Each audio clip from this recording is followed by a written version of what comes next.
वचन दिले तू मला या मालिकेच्या आजच्या भागाचे अपडेट जाणून घेऊया आपल्या या व्हिडिओमध्ये।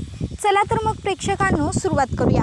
तर आता आपण इथे पाहतोय की शौर्य आणि ऊर्जाचं लग्न वगैरे झालेलं असतं आणि आता ते दोघं घरात आलेले आहेत आणि त्यानंतर आता ऊर्जाची जी आई आहे ती ऊर्जाच्या बाबांच्या फोटोजवळ बोलत आहे। ती ऊर्जाच्या बाबांना सांगत आहे की आज आपली ऊर्जा सौभाग्यवती झाली, आज आपल्या ऊर्जाचं लग्न झालं आणि हे दोघं खूप कष्टाने एकत्र आलेले आहेत, त्यामुळे तुमचा आशीर्वाद या दोघांबरोबर कायमस्वरूपी असू द्या, तुम्ही यांच्या पाठीशी राहा वगैरे असं ती ऊर्जेच्या बाबांना सांगते। आणि मग आता ती हेही म्हणते की तुम्ही असाल ना ह्यांच्याबरोबर।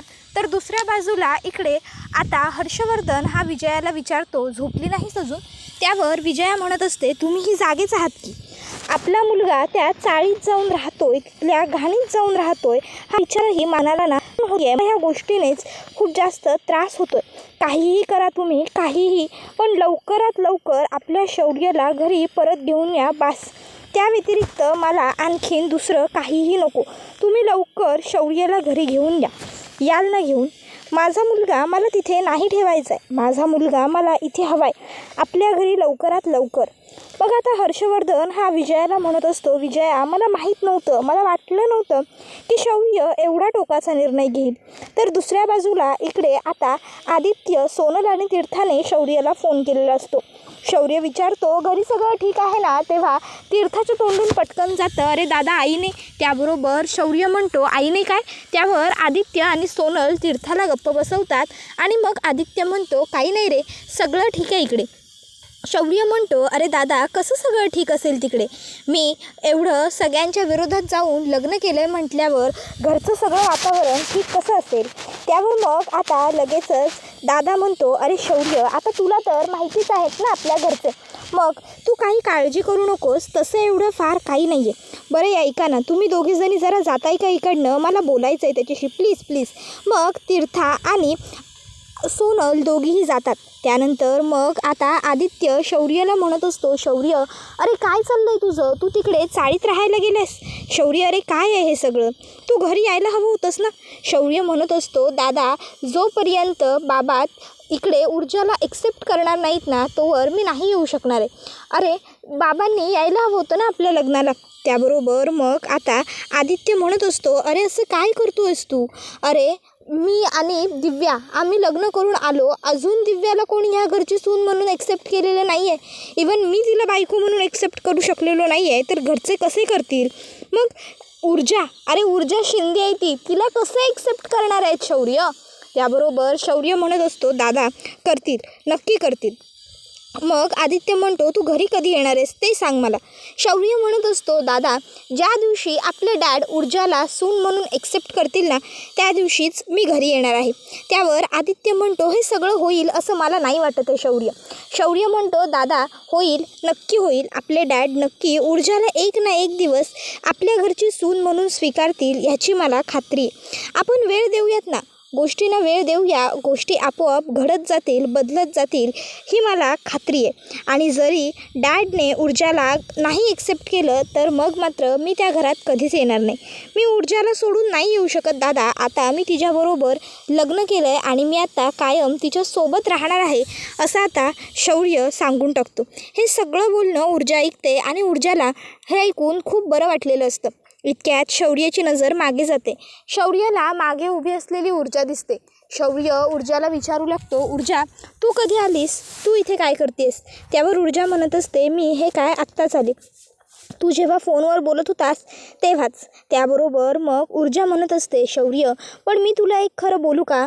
त्याबरोबर शौर्य म्हणतो, ऊर्जा आता खूप उशीर झाला आहे, ऑलरेडी आपलं लग्न झालं आहे। ऊर्जा म्हणते, शौर्य तू पण ना? शौर्य हे बघ, मला काय वाटतं आहे माहिती आहे का, लग्न वगैरे सगळं ठीक आहे, पण तू घर वगैरे सोडलं आहेस हे सगळं मलाही नाही पटत आहे। अरे म्हणजे बघ, माझ्या आईचा शब्द पूर्ण करायचा म्हणून मी इकडे आली आहे, पण म्हणून तू तुझ्या आईवडिलांना सोडायला हवंस असं मला नाही वाटत आहे। शौर्य म्हणत असतो, ऊर्जा अगं आपलं लग्न झालं आहे आणि आत्ता यालाही खूप उशीर झाला आहे, अगं मी आलो आहे तुझ्या घरी राहायला। त्यावर ऊर्जा म्हणत असते, शौर्य अरे हो, पण म्हणजे बघ ना, तू घरी गेलास तरी चालेल. मी तुला आधीच म्हटलं होतं की माझ्यासाठी तुला काहीही सोडायची गरज लागणार नाही आहे. मग तरीही हे सगळं कशासाठी करतो आहेस, का करतो आहेस? हे बघ शौर्य, तू घरी गेलास तरीही काही हरकत नाही आहे. तसंही आता आपलं लग्न झालं आहे. आपल्याला आता वेगळं कोणीच करू शकत नाही. आता आपण दोघंजणं एक आहोत. मग जसे आपण एक आहोत, त्यामुळे जशी माझ्यासाठी माझी आई महत्त्वाची आहे, तसेच माझ्यासाठी तुझे आई बाबासुद्धा तितकेच महत्त्वाचे आहेत. आणि म्हणून तुला म्हणते की प्लीज जा ना घरी. हे बघ, तुझ्या आईवडिलांना दुखवून त्यांचं मन मोडून मला काहीही मिळणार नाही आहे, म्हणून म्हणते. त्यावर शौर्य म्हणत असतो, नाही ऊर्जा, जोपर्यंत डॅड तुला एक्सेप्ट करत नाही तोपर्यंत मी तुला घेऊन त्या घरात जाणार नाही आहे. मी तुला घेतल्याशिवाय त्या घरात जाणार नाही आहे, समजलं ना? तू काळजी करू नकोस, होईल, सगळं व्यवस्थित होईल. आणि प्लीज हे बघ, आपण ना गोष्टी घडण्याची खूप जास्त घाई करतो. आपण कदाचित कधी ना गोष्टींना वेळ देत नाही आणि म्हणून वेळ न दिल्यामुळे हे असं होतं. आपण वेळ तर देऊया, बघूयात ना पुढे काय घडतं, कसं घडतं हे आपल्यालाही कळेलच की. पण त्यासाठी आधी आपण वेळ तर दिला पाहिजे ना. ऊर्जा म्हणते, शौर्य अरे तुला मी काय सांगते ते कळत नाही आहे. अरे म्हणजे बघ ना, तुला तिकडे राहण्याची सवय आहे, इथे तुला येऊन तू पश्चाताप तर होत नाही आहे ना. तुझी गैरसोय व्हायला नको एवढंच मला वाटतं. शौर्य म्हणतो, ऊर्जा काळजी करू नकोस, तुला जे वाटतं आहे ना तसं काहीही घडणार नाही आहे. आपण राहू इथे एकत्र. त्याबरोबर ऊर्जा म्हणत असते, पण माझी अशी अजिबात इच्छा नव्हती शौर्य की तुझ्या बाबांना सोडून राहावं. अरे माझ्यासाठी तू त्यांच्यापासून लांब राहतो आहे शौर्य. त्यावर ऊर्जा ही असं म्हटल्यावर शौर्य म्हणतो, अगं पण मी तुझ्याबरोबर आहे म्हणून त्यांच्यापासून लांब आहे, असा विचार तू का करतेस? ऊर्जा म्हणते, शौर्य हे बघ, विचार कसाही केला, काहीही बोललो तरी हकीकत तर हीच आहे ना की सध्या तू तुझ्या आईवडिलांबरोबर नाही आहेस, त्यांच्यापासून दूर आहेस आणि या सगळ्याचं कारण मी आहे. म्हणून मला या गोष्टीचं ना जास्त वाईट वाटतं. शौर्य म्हणतो, ऊर्जा पण तू असा विचारच करू नको ना की हे सगळं तुझ्यामुळे घडतं आहे म्हणून. तू असा विचार कर की जे होतं आहे ते चांगल्यासाठी होतं आहे. आणि हे बघ, माझा विश्वास आहे जे होतं आहे ना ते ऊर्जा योग्य आहे आणि ते चांगल्यासाठीच होतं आहे. आणि कालांतरानंतर ना सगळं व्यवस्थित होईल. मग तर झालं. थोडा वेळ दिला पाहिजे गोष्टी घडण्यासाठी, आपोआप सगळं व्यवस्थित होत जाईल. बघ, माझा विश्वास आहे. मग आता शौर्य ऊर्जाला म्हणत असतो, बाय द वे आपल्याला कोणीही विचारलं नाही, आपणच एकमेकाला विचारूया, आता कसं वाटतंय? ऊर्जा म्हणते, छान छान वाटतंय. आणि दोघंही असतात. त्यानंतर दुसऱ्या बाजूला इकडे आता काकू आणि पूर्वा ह्या दोघीजणी आवराआवर करत असतात. त्यावेळी मग काकू म्हणत असतात, आपल्या ऊर्जाचं आणि शौर्याचं लग्न हे एकदम छान थाटात पार पडलं. अगं पण तुला माहिती आहे का पूर्वा, आपल्या चाळीतल्या लोकांमध्ये चर्चा सुरू आहे. नाही म्हणजे तसं फार काही नाही, पण तरीही अगं प्रत्येक मुलगी लग्नानंतर सासरी जातेच ना, आणि आपली ऊर्जा इकडे आली. त्यामुळे लोक असं म्हणत आहेत की तो हर्षवर्धन आपल्या ऊर्जाला स्वीकारेल का? नाही म्हणजे बघ ना, तो कसा माणूस आहे हे तर आपल्याला सगळ्यांनाच अगदी व्यवस्थित माहिती आहे. आणि तरीही तू ऊर्जाचं लग्न शौर्याबरोबर लावून दिलंस, त्यामुळे लोकांमध्ये एकच चर्चा झाली. म्हणजे खरं तर कोणीही वाईट मनाने किंवा वाईट हेतूने काही बोलत नाही आहे. सगळेजण आपल्या ऊर्जाची काळजीच करतायत आणि काळजीपोटीच बोलत आहेत. त्याबरोबर मग लगेचच पूर्वा म्हणू लागते, हो वहिनी, मला कळतं आहे सगळं, पण काय करू? त्याबरोबर मग आता लगेचच काकू म्हणतात, अगं पूर्वा, तू फार विचार करू नकोस, उलट तू जे केलं आहेस ना ते योग्यच केलं आहेस. हे बघ, लक्षात ठेव, काहीही झालं तरी जोवर तो हर्षवर्धन आपल्या ऊर्जाला त्यांच्या घरची सून म्हणून स्वीकारत नाही तोवर खरोखरच ऊर्जाला तिकडे पाठवायची नाही. त्याबरोबर मग आता पूर्वा म्हणते की हो, खरंच सांगते वहिनी, माझीसुद्धा इच्छा आहे माझ्याही लेकीने सासरी जावं, तिचं सगळं चांगलं व्हावं.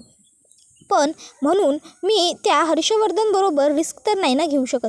त्यावर मग काकू म्हणतात, हो अगं अगदी बरोबर आहे, पण ते सगळं सोड. अगं आज सत्यनारायण आपल्याला उद्या करायचं आहे, त्यामुळे ह्या दोघांचं करशील काय? तू एक काम कर, तू ऊर्जा आणि तू माझ्याकडे झोपायला या, शौर्याला इथे बिंदास्त एकट्याला राहू दे, नाहीतर मग तू आणि ऊर्जा इकडे राहा, शौर्याला माझ्या घरी पाठवून दे.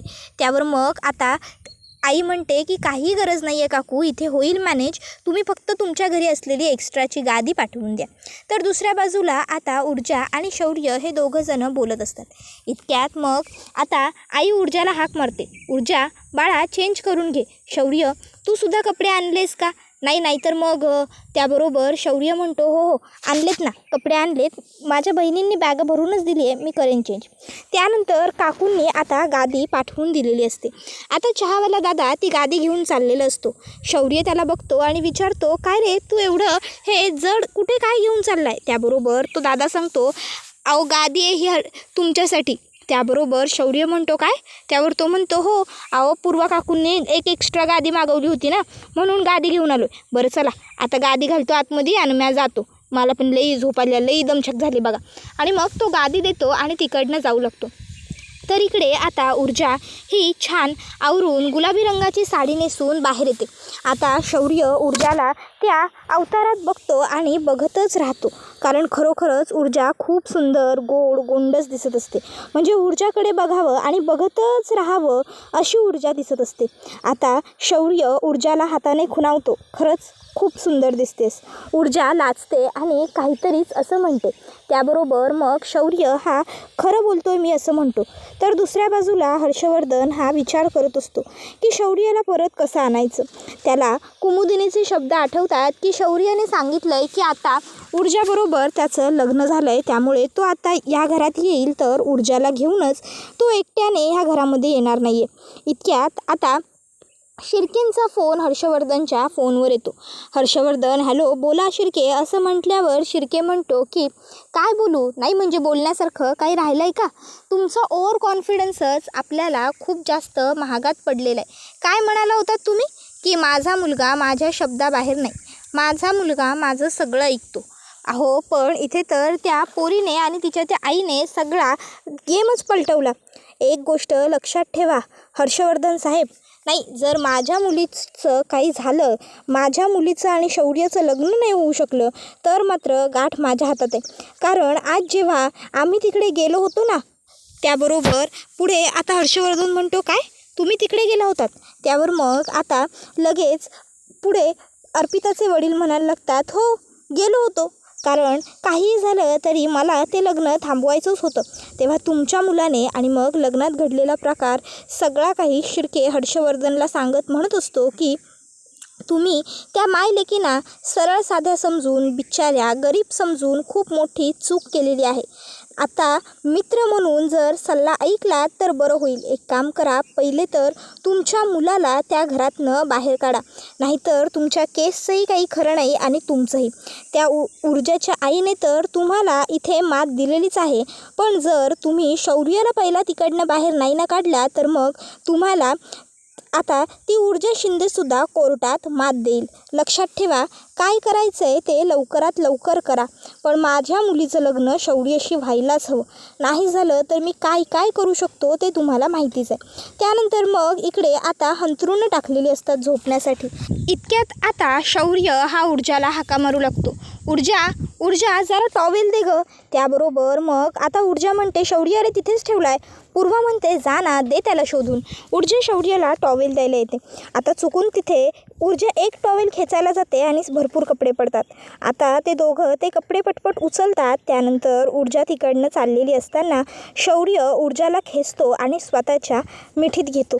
शौर्याने मिठीत घेताच ऊर्जा म्हणत असते, शौर्य अरे काय करतोयस तू, हे सोड मला खाली. शौर्य सोड, आई येईल. त्याबरोबर शौर्य म्हणतो, हो मग येऊ देत, आता तू माझी हक्काची बायको आहेस, मिसेस बायको, त्यामुळे मी आता काहीही करू शकतो, मी तुला नाही सोडणार आहे. ऊर्जा म्हणत असते, शौर्य सोड, असं नको करूस, शौर्य सोड, शौर्य प्लीज सोड ना शौर्य. शौर्य काही सोडत नसतो. आता खरं तर पूर्वा आता त्या दोघांनाही काही बोलत नसते, ती आपलं तिचं काम करत असते. पण मग आता सत्यनारायण व्हायच्या आधी त्या दोघांना एकत्र यायचं नसल्यामुळे मग शेवटी ती आवाज देते, ऊर्जा सापडलं का गं टॉवेल? आता आईने आवाज दिल्याबरोबर मग ऊर्जा शौर्याला म्हणतो, शौर्य सोड पटकन. आणि मग आता शौर्यसुद्धा अजिबात वेळ वाया घालवत नाही, तो सुद्धा पटकन ऊर्जाला सोडतो. आता मग आई पुन्हा हाक मारते, ऊर्जा. त्याबरोबर मग ऊर्जा ही आईला आवाज देते, हो आई आली. आणि मग आता ती शौर्याला म्हणते, शौर्य चल. आता पूर्वाला सगळं माहिती असतं, तिला हसायला येतं, पण आता ती काही दाखवत नाही तिला माहिती असल्यासारखं. शौर्य हा ऊर्जाकडे तिथून लांबूनसुद्धा बघत असतो. ऊर्जा आणि शौर्य एकत्र एकमेकांकडे बघत असतात. इतक्यात पूर्वा पुन्हा आवाज देते, ऊर्जा येतेस ना गं झोपायला, सापडला ना टॉवेल. त्याबरोबर मग ऊर्जा आणि आता शौर्य दोघंही तिकडे सोबतच येतात. त्याबरोबर शौर्य आता पटकन पहिले तोंड पुसून घेतो. त्यानंतर आता पूर्वाने सगळी शौर्याच्या झोपण्याची व्यवस्था केलेली असते. आता तिथे टेबल फॅन वगैरे ठेवलेला असतो. मग पूर्वा शौर्याला म्हणते, शौर्य तुला गरम होईल म्हणून हे बघ मी इथे हा टेबल फॅन ठेवला आहे, म्हणजे हा जरा आवाज करतो, जर ह्याने आवाज केला तर तुला नको असेल तर तू बंद करू शकतोस. आणि मी इथे पाणीसुद्धा ठेवलेलं आहे. ही गादी तुझ्यासाठी घातलेली आहे, तू इथे झोप. त्याबरोबर शौर्य म्हणतो, मी इथे झोपल्यावर तुम्ही दोघीजणी कुठे झोपाल. त्यावर मग आता पूर्वा म्हणते, अरे आम्हाला ही काय इथे गादी घातली आहे, आम्ही दोघीजणी इथे झोपू खाली. आता शौर्यने हे ऐकल्यावर शौर्य म्हणतो, काय म्हणजे मी वरती झोपायचं आणि तुम्ही दोघींनीही खाली झोपायचं. त्याबरोबर मग आता आई म्हणते, हो. त्याबरोबर ऊर्जासुद्धा म्हणते, शौर्य अरे आम्हाला सवय आहे. त्यावर शौर्य म्हणतो, नाही नाही असं कसं, तुम्ही एक काम करा, त्यापेक्षा तुम्ही दोघींनीही वरती झोपा, मी झोपतो इथे खाली. त्याबरोबर मग आता आई म्हणते, अरे नाही नाही शौर्य असं कसं करणार, नाही तू या घरचा जावई आहेस, त्यामुळे तुला हे असं मी खाली नाही झोपू शकत, त्यामुळे तू वरती झोप आणि मी खाली झोपते, आम्ही दोघीही खाली झोपतो. त्याबरोबर शौर्य म्हणतो, काकू तुम्ही ना एकदा ठरवून घ्या. त्याबरोबर ती म्हणते, काय. त्यावर शौर्य म्हणतो, मी नक्की तुमचा कोण आहे.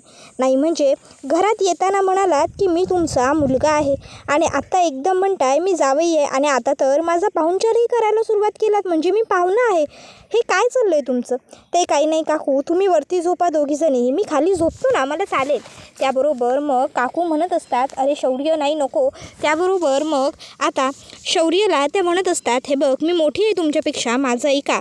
त्यावर शौर्य म्हणतो, हो का, मग ठीक आहे. आता मी तुमचा जावई आहे ना, मग मी तुम्हाला जावयाच्या थाटात सांगतो, तुम्ही दोघींनी वरती झोपा, तुम्ही खाली झोपायचं नाही.